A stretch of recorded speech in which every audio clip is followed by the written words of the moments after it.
Tonight on Channel 6 News Weekend Edition, Waco City leaders are discussing a possible alternative location for a new landfill.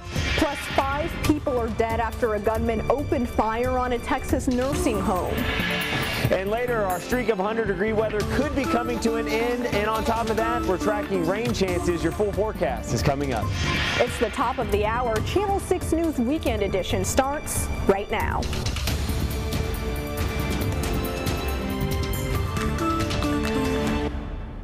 Good evening and thanks for joining us here on Weekend Edition. I'm Imani Payne. We begin tonight in Waco, where a person is recovering in the hospital after being hit by a car. And tonight the person responsible is on the run. Now this all happened last night on South 21st Street and Baylor Avenue. Police say a black Jeep was driving down Baylor Avenue when it failed the right-of-way to a motorcycle on 21st Street. The Jeep and motorcycle collided and then the Jeep sped off. The person on the motorcycle was taken to the hospital with minor injuries and at last check was in stable condition.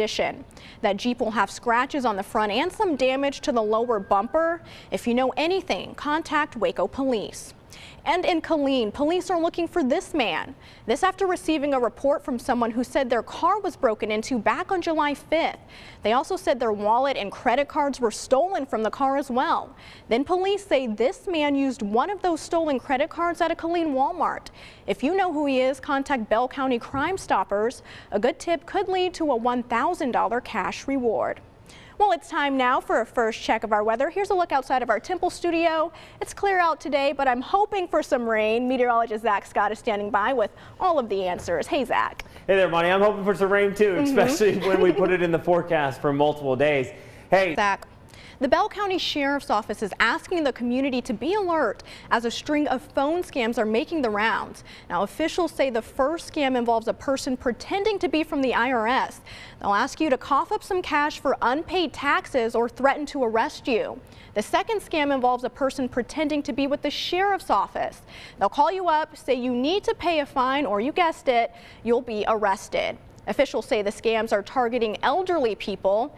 If you received one of these calls, contact the Bell County Sheriff's Office for assistance. The Waco City Council will vote Tuesday on a potential alternative location for a new landfill. The original site near Highway 84 and Old Lorena Road sparked opposition because of how close it is to residential homes. Items on the Waco City Council's special meeting agenda include considering the purchase of land near the intersection of Highway 31 and TK Parkway. Waco Mayor Kyle Deaver confirms the land is under contract, covering parts of Limestone and McLennan County. Dr. Brad Holland of Citizens Against the Highway 84 landfill says he's glad the city has been looking at a new place. Well, I'm just learning of this news today myself, but I will say that we as a group are extremely pleased with the news that the city has listened and is pursuing an alternative to the Highway 84 landfill location. It's important to note that this is just a potential site.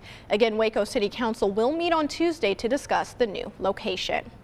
Making headlines around the state, a community in mourning tonight after 5 people were shot and killed at a nursing home in Robstown. It was the first of 2 shootings in the area overnight, and as Mackenzie Henderson reports, residents are still trying to make sense of it all. News. No word yet on a motive for the shooting. If you know anything, contact police. In national news, police in California have arrested a man suspected of killing a nurse that he met on Tinder. Really tragic news. Here's a look at that suspect, 27-year-old Daniel Drayton.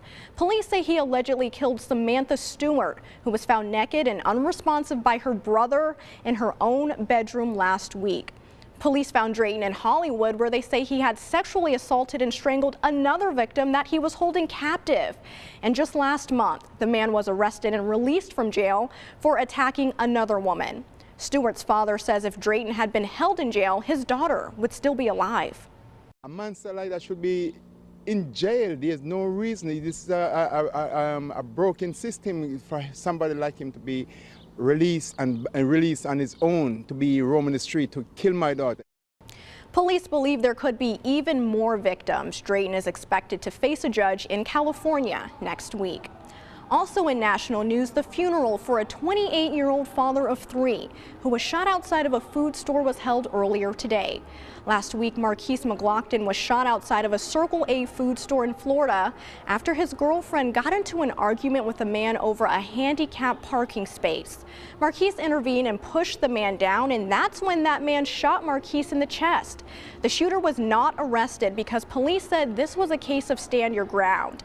The case has now been turned over to the state attorney's office, who will decide whether this was really a stand your ground case or not. Well, still ahead on Channel 6 News Weekend Edition, a back-to-school bash to help military families. Plus, the West Police Department is getting in on the lip sync battle challenge while also helping area first responders. We'll explain.